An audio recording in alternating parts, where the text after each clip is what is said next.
Hey, and welcome to Unlearning Stress, the podcast where we break the rules and cycles that keep you overcommitted, overstretched, and just plain exhausted, and replace them with something better. No fluff, no guilt, just real talk, real solutions, and expert insights to help you shift the way you live. Whether you're here for the first time or you've been with me for a while, you're in the right place. I'm Mischelle O'Neal, your resident emotional wellness coach, and I'm here to help you unlearn the patterns that are wearing you down so you can live with more ease, clarity, and control. Let's get to it. Before I even start, I just want you to know that some of this may hurt today. And it's not just directed at you, but it's also remembering myself as well. So I just want you to put your seatbelt on, lock in, and let's get ready to go. So, first of all, I realize how funny it is that when you're in your house or around somewhere and just seeing one thing off center, just seeing one thing out of place can actually throw your whole room off. You're just so centered on why is that off?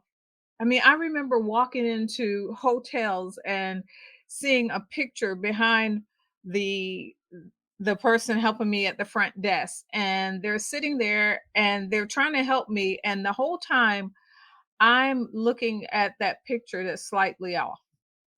And I can't even really focus on them because I'm focusing on that picture. And the thing is that order doesn't just make things neat for a lot of us. It makes us feel, well, safe. It gives us that sense of things being in place, and that one small fix that we're dealing with can actually quiet the mind faster than any meditation app can. And that's why for many of us that's so important. Right, I can't even talk. That reaction right there, that spot that you need to fix, or that exhale, it isn't random. It's actually biology. The brain rewards closure. Every time you finish something or bring order, dopamine fires. And that's why that relief that we get feels so real, because it's a chemical reaction. And over time your nervous system starts chasing that hit, and control becomes, well, a shortcut to calm. If we can just maintain this order, if we can just maintain this control, we seem to feel calmer and like we have a handle on things. And you don't even think about it. You just step in. Now, everything about you wants that order and wants that control. And that impulse feels efficient. It feels responsible. It feels like adulting, right? But what you're really doing is you're regulating anxiety through movement. Is You're solving to actually soothe, and that's why stillness feels uncomfortable for a lot of us. Your body has began equating action with safety, being in control with that safety. And so there's actually neuroscience and behavioral psychology that backs this up. And I wanted to walk you through that real quick. So, there's something called the dopamine prediction loop. And what that is your brain is actually seeking the next completion to release the tension, because it's learned that expected release. Every time that you do something, you have that completion, that control, and you completed it, your body learns that, hmm, this feels good. I have control now. I'm calm now because there's closure. And the same thing with behavioral psychology is called compensatory control therapy. And that's when life feels uncertain and we try to restore some type of external, notice that, order whenever we can. So if one area of our life feels unsteady or we don't have control over it, because we don't always have control over every aspect of our lives. Our relationships can be going crazy, but our work life is great, or our work life can be so stressful, but the kids are out of control. So if one area of our life feels unsteady, we tighten control in the others, and it's not overreaction, it's compensation. We need to feel somehow, somewhere in our life that we have that control. And so control actually travels throughout our life. It doesn't just stay in one lane. It just doesn't just stay in always my work, I'll always have control there, or that's just not life. Life is always ever evolving, ever changing, and so we're going to deal with that. So you can't control the relation if you get, and what we do is we think that if I can't control the relationship, then what I'll do is I'll manage the schedule. At least I know what I'm supposed to do, and I feel like a sense or a semblance of control here, right? And if you can't control the market or what's going on financially, well, you organize your inbox. At least you know that you've responded to everybody and what needs to be taken care of. Somewhere in your life, there's control, and it's that same reflex looking for relief. Every time something is out of control, you want to compensate with putting something in control. I was just talking to someone yesterday, young lady, and we were talking about how it's so important that our homes, for many of us, our homes to be in some type of order, some kind of control, because when our for me is when my desk is out of control, um I feel jumbled inside. I just don't have that sense of calmness or peace because things are out of order, and we deal with that the same way in our homes, right? So when you feel that quick, sharp urge to fix things or to answer things or to clean or to decide, that's not discipline. That's your nervous system actually asking for safety.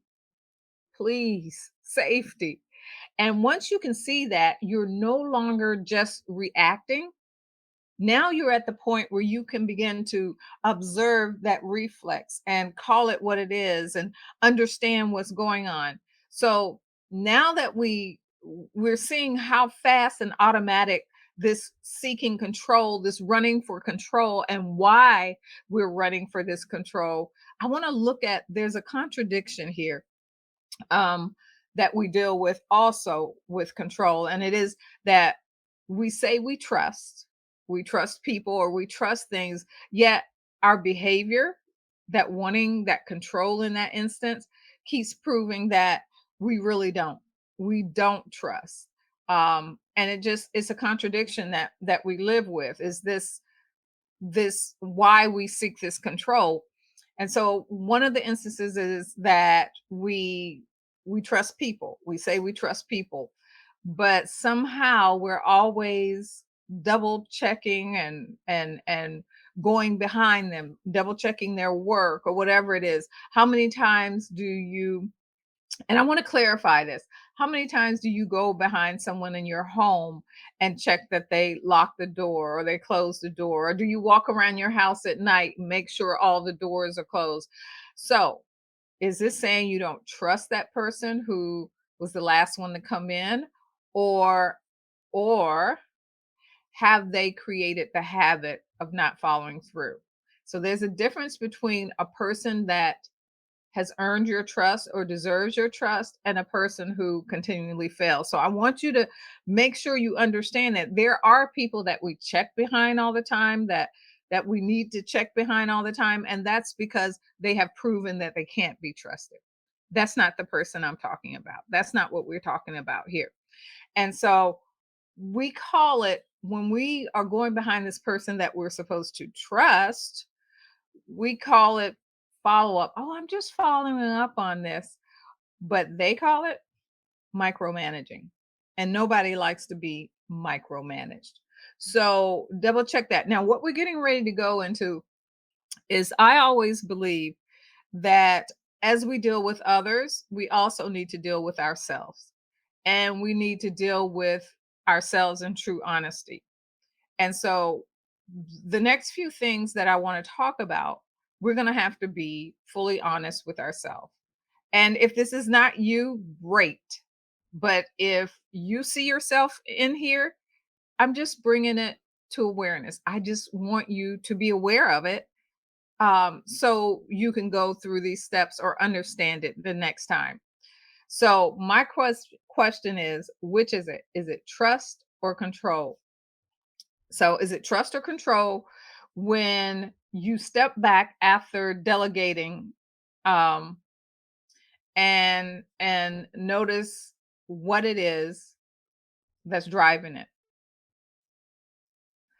If you step, and I said it wrong, if you step back in after delegating something, and you are you asking yourself what's driving it? Why am I doing this? Why am I being this way?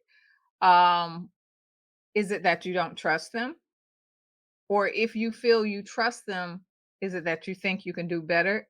And usually is not really the lack of trust in them. It's unspoken timelines or things that you've put on it that you didn't share with anybody else. You never said when it had to be done. You asked them to do something for you. Can you do the dishes for me? Can you wash the clothes for me? But you didn't do say, I need them done before we leave today, or I need them done before we go to bed at night. You didn't say all that. So then you get angry at them because they didn't do the dishes, or they didn't wash the clothes, or they didn't do that report, or whatever it is. But did you share the timeline, your timeline with them? Did you share that? You never you never said that it had to be done, and all the while you have this clock running in your head that nobody else is privy to. That private clock turns everyone into a disappointment waiting to happen because you're not sharing pertinent information with those. Another one of those invisible standards is not just time, but it's also precision. There are a lot of times there's a certain way that you like things done. But have you trained them? Did you show them the way that you like things done? Did you even share that with them? Or you just thought, well, they've been around me long enough, they should have picked it up by then. But nobody knew.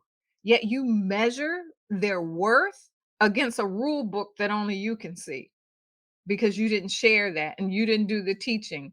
So that keeps you at the center and keeps everyone else guessing. So we have to look at ourselves and say, what is my part in this? I'm always big about ownership. So, what is my part? Is this person someone I really trust, or and I've set them up for failure, or some person or a person that has over time shown that they can't be trusted? And we have to be really honest about that. And we also need to be honest with ourselves. Are we self sabotaging or self justifying ourselves? You're not sabotaging them. What you're doing is you're safeguarding yourself. You've built a world that constantly proves you're indispensable, you're needed, you're the only one that can do it like that. They know they can depend on you. And I know how that feels. And it feels great knowing that you're the one. But is your being the one jeopardizing others? And each time you say, see, I knew it, it just becomes another brick that you build up in that fortress of yours that keeps you strong and keeps you in control, right? It validates your need, the need for you, right? Your excellence, your order. But it's lonely as all get out in that fortress. As you build each brick and block everybody out, that's lonely. And I know that's not where you want to be. If they succeed without you, where does that lead you? Hmm. If they fail after you've let go, it confirms every fear that you've ever had. But now you know, right? So you keep that tight rope on them close, and you'd rather be tired than disappointed in them, or disappointed in you're not seeing that already. That was a, what do you call it, a disaster waiting to happen, that you're not seeing that, right?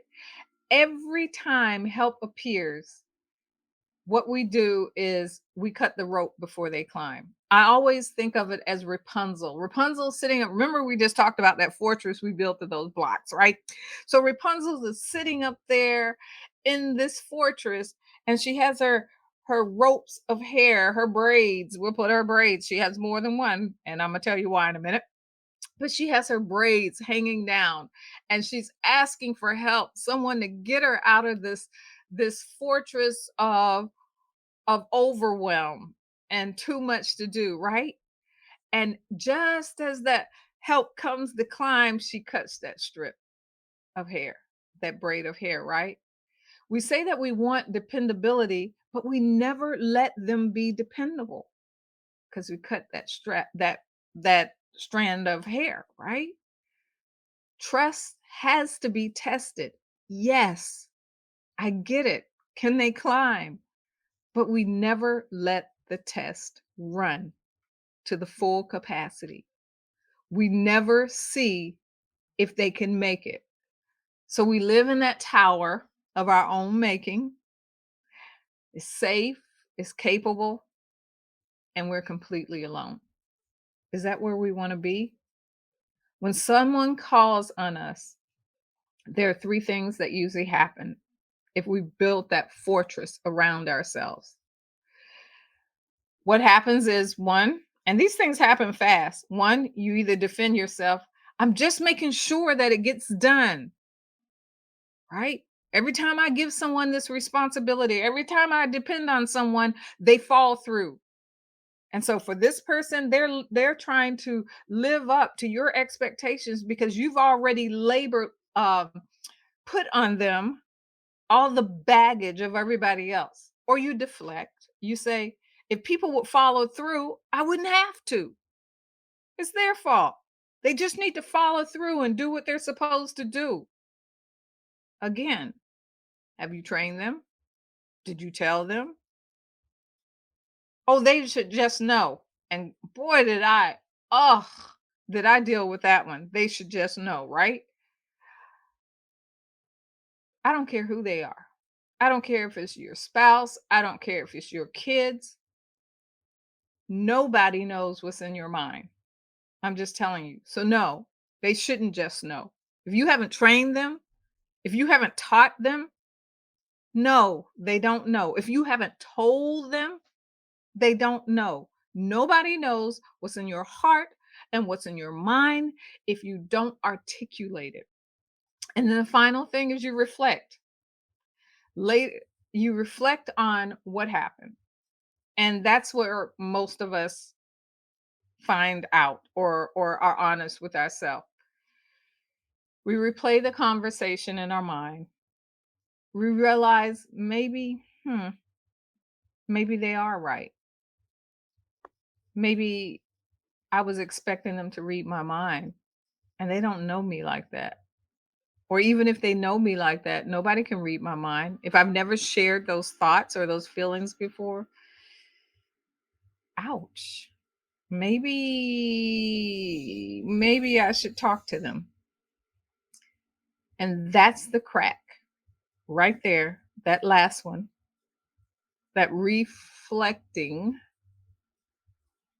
that's the crack where awareness starts to slip through. Control doesn't prove responsibility, it protects us from risk. And until we see that protection is hiding, we'll keep calling control by those prettier names.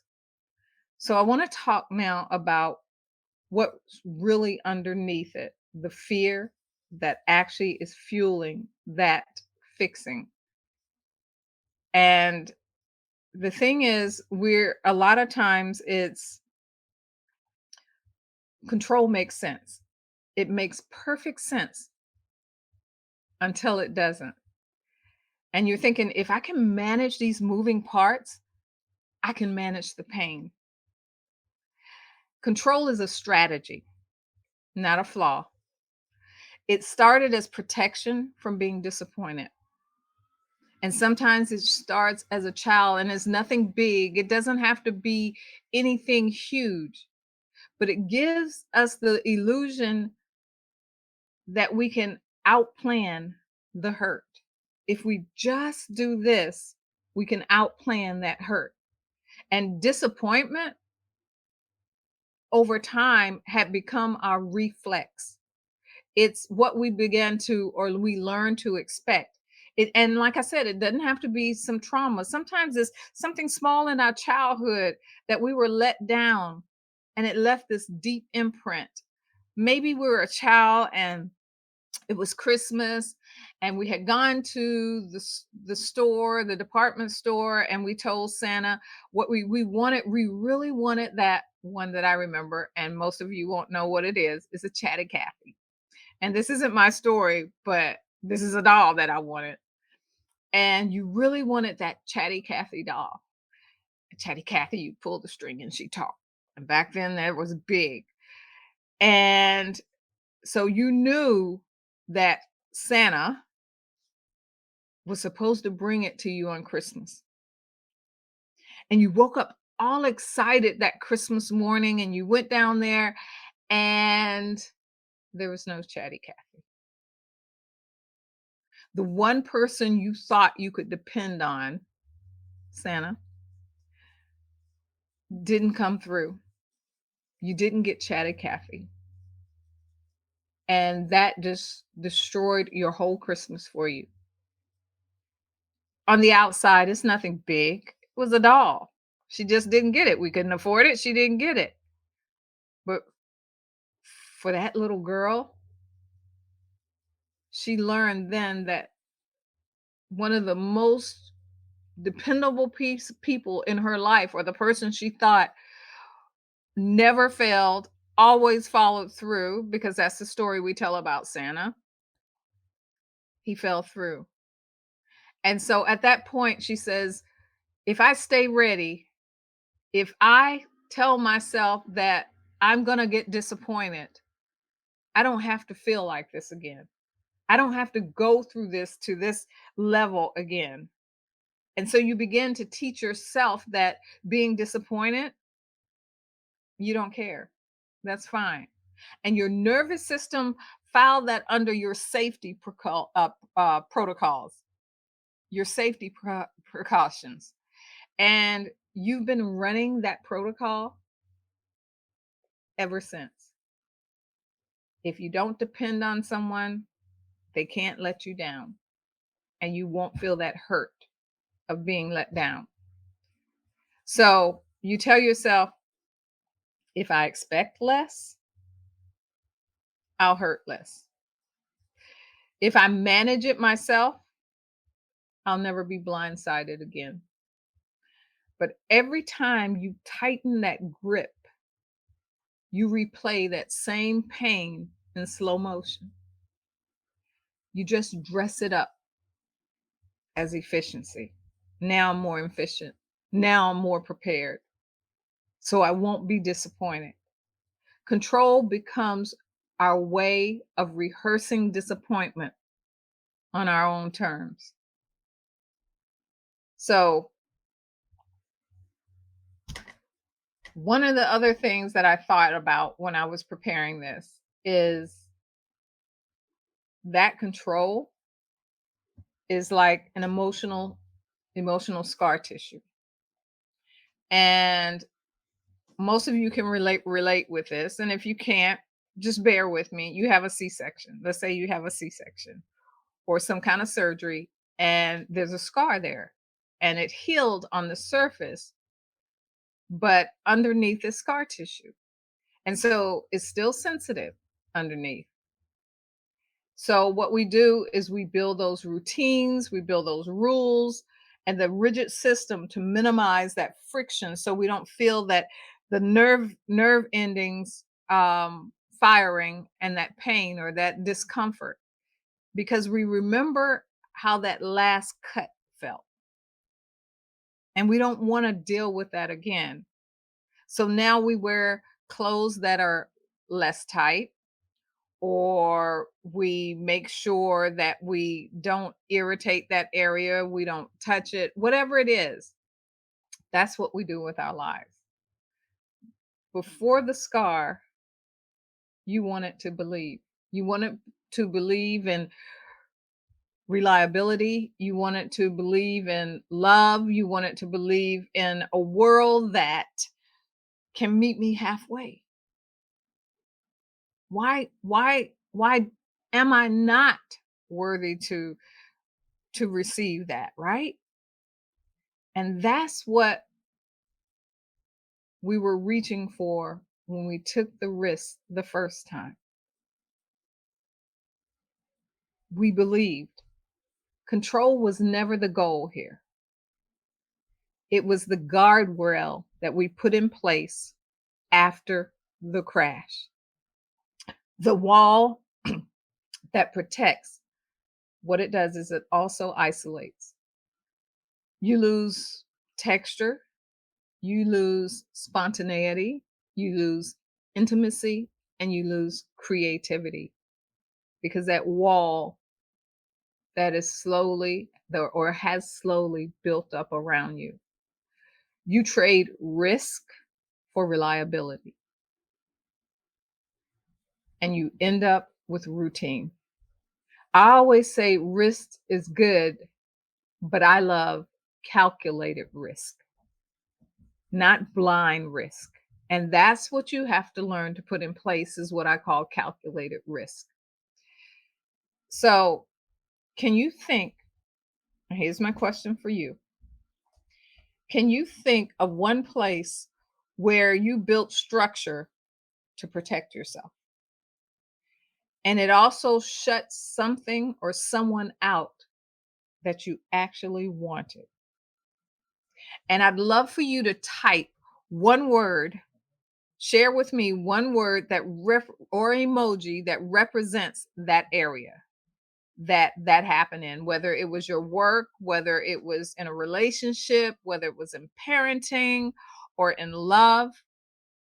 But where in your life did you build structure to protect yourself and it also shut someone or something out?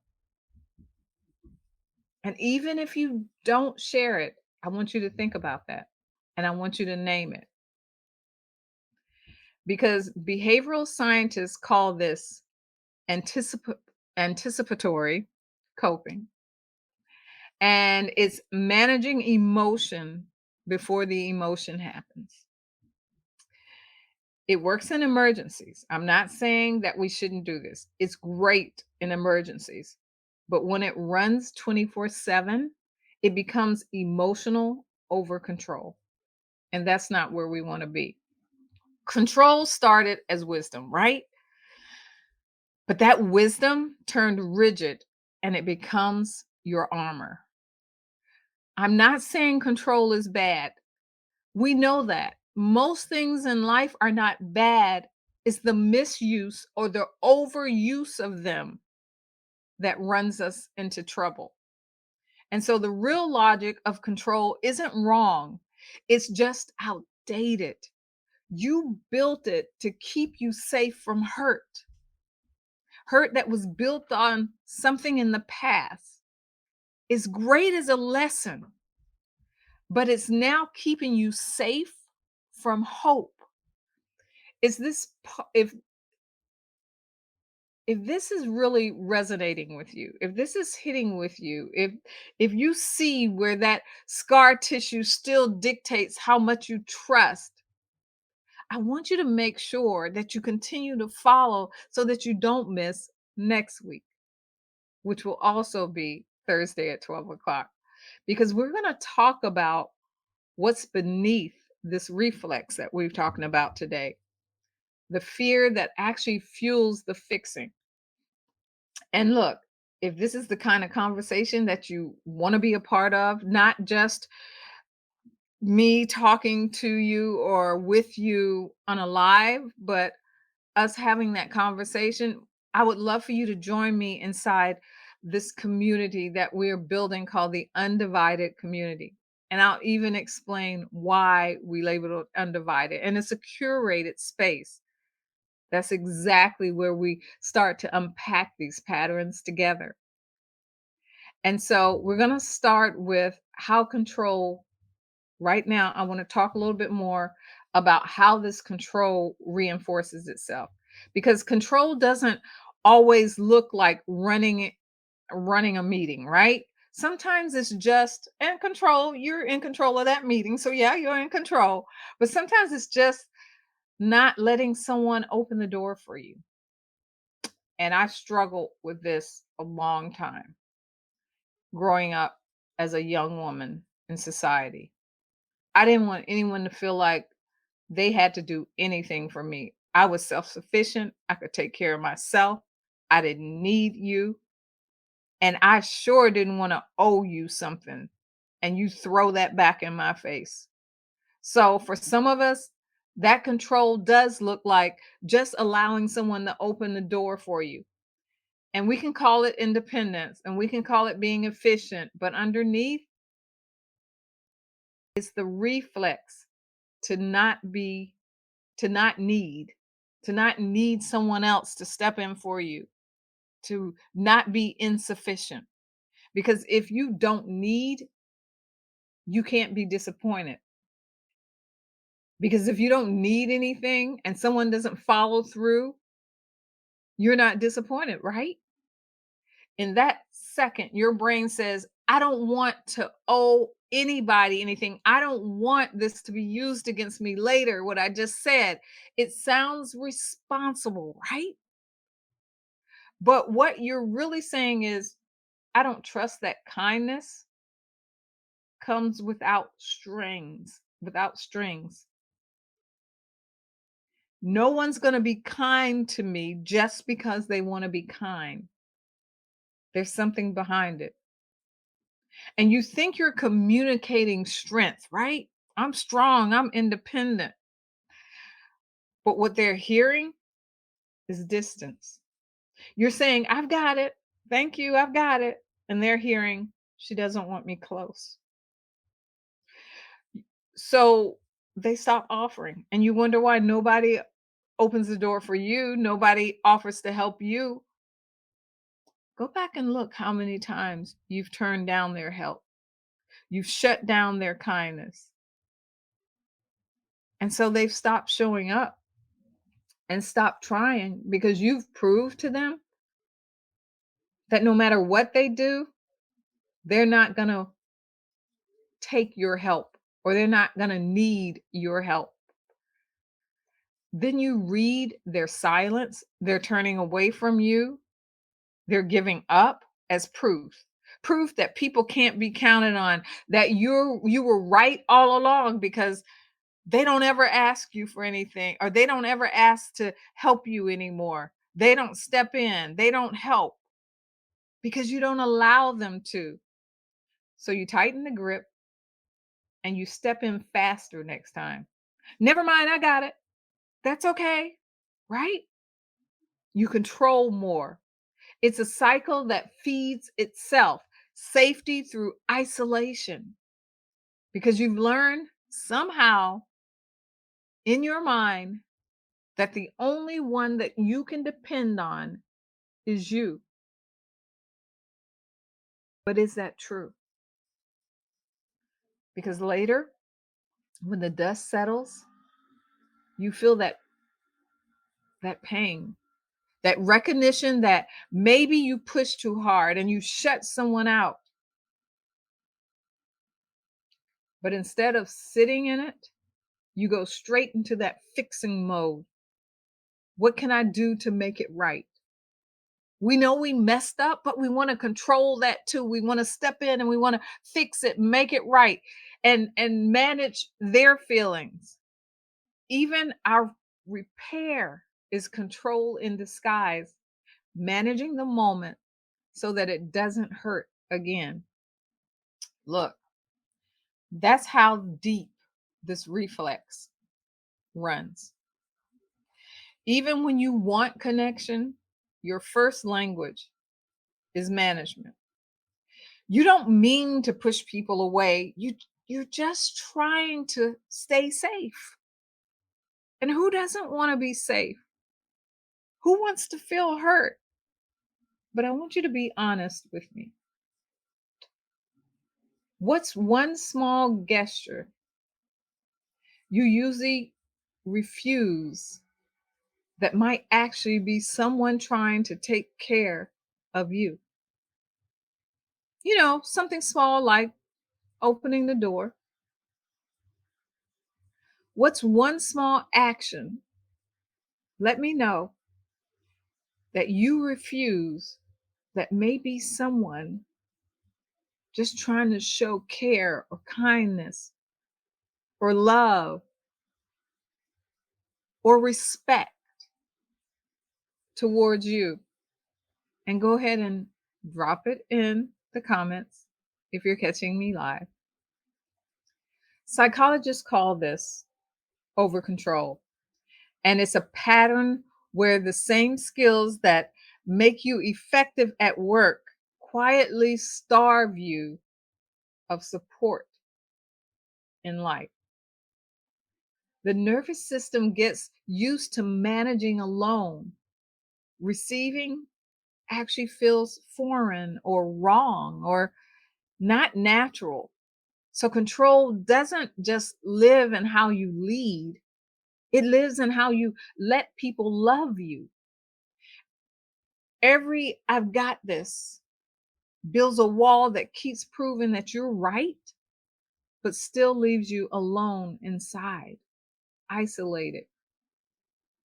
Control doesn't just organize your world, it regulates your relationships.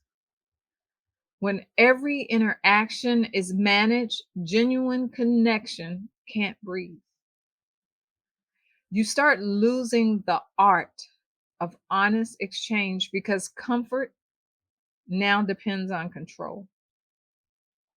Others feel it too, that subtle discomfort that you're experiencing. They start editing themselves, second guessing whether they can say this to you or whether they can have this conversation with you or how you're going to react. And they try to stay in the lanes that you have already drawn. And that's hard walking in someone else's lane. What you experience is reliability, but what they experience is rigidity. Your unbending, your unpliability, if that's a word. You're not angry about the distance. You just feel different, like you don't fit in, like no one understands. You're able to operate, but unable to relate. You walk into rooms and handle everything, yet you leave feeling like no one actually saw you, understood you, felt you, got you. So you turn inward, trying to figure it out. You ask, what's wrong with me? Why why can't I connect with people like other people can? Why is it such a struggle? Because you're a strategist. You analyze it, you chart it, you trace it, you make it plain. But emotion is not logic. The harder you try to solve it, the further you drift from it. Control promises safety, but it stole your ease of relating. You didn't lose your ability to connect, not at all. You muted it under management. That's the real cost When safety becomes more important than sincerity, that's the cost of control. So before we go, I want to ask, what's one place in your life that feels orderly but empty? Do you have that beautiful home but never anyone to share it with? Built for entertainment and fun and laughter, but you never invite anyone over? Where everything runs smoothly, yet you don't feel present in it? I want to give you a second for silent and quiet reflection. Is this you?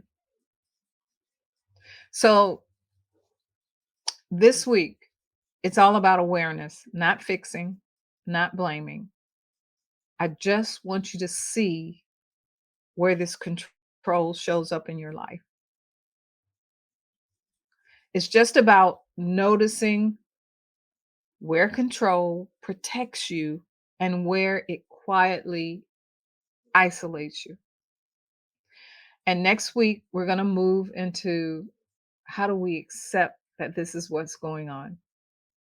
We'll name what this reflex really is,